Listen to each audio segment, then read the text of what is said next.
ဒီနေ့မှာတော့မိုးလေးအေးနေရနဲ့အသားဟင်းမလို့ပူဆက်ဆက်ဟင်းကောင်းလေးတစ်ခွက်ချက်ပြပါမယ်ပထမဦးဆုံးဝယ်လာတဲ့ငါးလေးတွေကိုအရသာဝင်အောင်နှက်ထားလိုက်ပါမယ်ပြီးတော့ရင်တော့ငါးကိုတဝက်ကိုကြော်ပြီးတဝက်ကိုချက်ပါမယ်အခုတော့လောလောဆယ်တဝက်ကိုစကြော်ပါမယ်ငါးလေးတွေကြော်ထားနေတော့မှတီးရွက်လေးတွေကိုစေးကြောတက်စင်ပါမယ်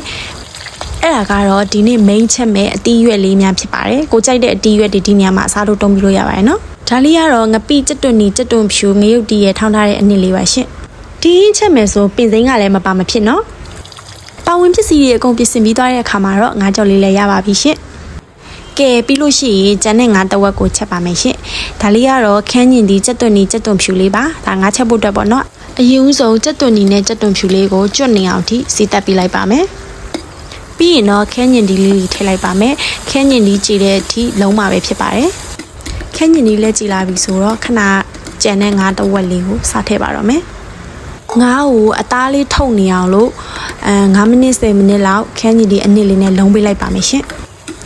ငါးလဲလုံးပြီးပြီကိုကြိုက်တဲ့အနေအထားလဲရောက်ပြီဆိုလို့ရှိရင်တော့ရေအနှဲငယ်ထည့်ပြီးတော့အုပ်ထားလိုက်ပါမယ်နော်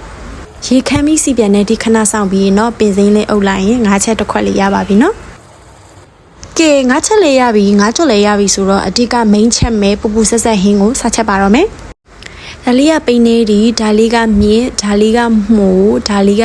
ရုံးနေဒီဒါလေးကစူပုတ်ဖြစ်ပါတယ်ဒီနေရာမှာကိုကြိုက်တဲ့အတီးရွက်တွေလည်းထပ်ပြီးတော့ဖြည့်လို့ရပါတယ်ချက်ပုံချက်နီးကအရန်လွယ်ကူရိုးရှင်းတာကြောင့်ထမင်းမိန်ပြီးပူပူဆက်ဆက်လေးနဲ့စားရတာလည်းအရန်ရတာကောင်းပါပါတယ်စီရီပါတာမဟုတ်တဲ့အတွက်ကြောင့်မိုးကျမိုင်နဲ့လည်းညညွတ်ပါတယ်အရင်ဦးဆုံးငါချက်ထားတဲ့အိုးကင်းကိုမစေးပဲနဲ့ရေထည့်ပြီးတော့ပွက်အောင်တည်ထားပါမယ်ပွက်လာရင်တော့ခဏထောင်းထားတဲ့ငပိနဲ့ငရုတ်တီရဲ့ကြက်သွန်ဖြူကြက်သွန်နီနဲ့ကိုထည့်လိုက်ပါမယ်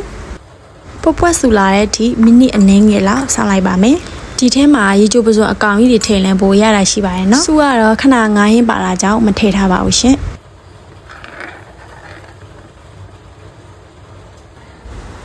ကဲပွက်လာပြီဆိုတော့အရင်ဦးဆုံးပိန်းနေဒီကိုစားထည့်ပါမယ်ပိန်းနေဒီကနည်းနည်းမာတဲ့အတွက်ကြောင့်မလို့သူ့ကိုအရင်ဆုံးမာတဲ့အရာတွေကိုပို့ပြီးတော့အရင်စားထည့်ပါမယ်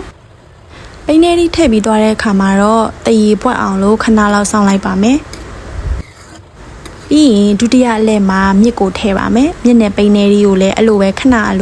လောက်စောင့်လိုက်ပါမယ်ပွက်တဲ့စားချုံမုံကြက်သားမုံငံပြားကြီးလေးလည်းထည့်ထားပါတယ်နော်ဒါလေးကဗီဒီယိုမြိုက်ပြထားရလို့ပါရှင့်အခုလိုပိန်းနေရီနဲ့မြင့်နဲ့ပွက်ဆူလာတဲ့အချိန်မှာတော့မိုးလေးကိုစတင်ထည့်လိုက်ပါမယ်ရှင်စူပုံးနဲ့ရုံးနီဒီကတော့ဣလေရဲ့အတက်ကြောင့်မလို့နောက်ဆုံးဟင်းရကြကန်ဒီမှာပဲခတ်ပါမယ်နော်အဲ့ဒါမှစိမ့်စိမ့်ဆူဆူလေးနဲ့ဟင်းတစ်ခွက်ကလှပပြီးစားလို့ကောင်းမှာပဲဖြစ်ပါတယ်အရသာအပေါ်ငံလည်းမြည်ပြီးသွားပြီးဟင်းရလည်းကြပြီဆိုတော့ရုံးနီဒီကိုထည့်လိုက်ပါမယ်ကဲနောက်ဆုံးမှာတော့စပုတ်လေးကိုစတင်ထည့်လိုက်ပါတော့မယ်စပုတ်နဲ့ရုံးနေဒီချက်အောင်9မိနစ်လောက်အချိန်ဆောင်ပေးပါမယ်ပြီးတော့ရင်တော့နောက်ဆုံးမှာပင်စိမ်းလေးအုပ်လိုက်ပါမယ်ဒီဟင်းကလေပင်စိမ်းအုပ်တာနဲ့မအုပ်တာနဲ့ကွာခြားပါတယ်နော်အဲ့တော့ဒီဟင်းချက်စားမယ်ဆိုရင်ပင်စိမ်းလေးအုပ်ဖြစ်အောင်အုပ်ပါနော်အဲ့ဒါမှပင်စိမ်းအနံမွေးပြီးတော့ပူပူဆက်ဆက်လေးနဲ့လုံးဝစားကောင်းနေမှာအသေးကြပါပဲရှင်ဟင်းလေးလည်းအစုံချက်ပါပြီအဲ့တော့ထမင်းစားဖို့ပြင်ဆင်လိုက်ပါအောင်မယ်နော်မင်းစားရင်အဆက်ဟက်တဲ့အောင်စားတတ်တဲ့လူမလို့အချစ်မပါရရနဲ့ဗီဒီယိုအလင်းမြန်လေးထားလိုက်ပါအဆုံးထိကြည့်ရှုပေးလို့ကျေးဇူးအများကြီးတင်ပါတယ်ရှင်နောက်ဗီဒီယိုမှာပြန်တွေ့ကြမယ်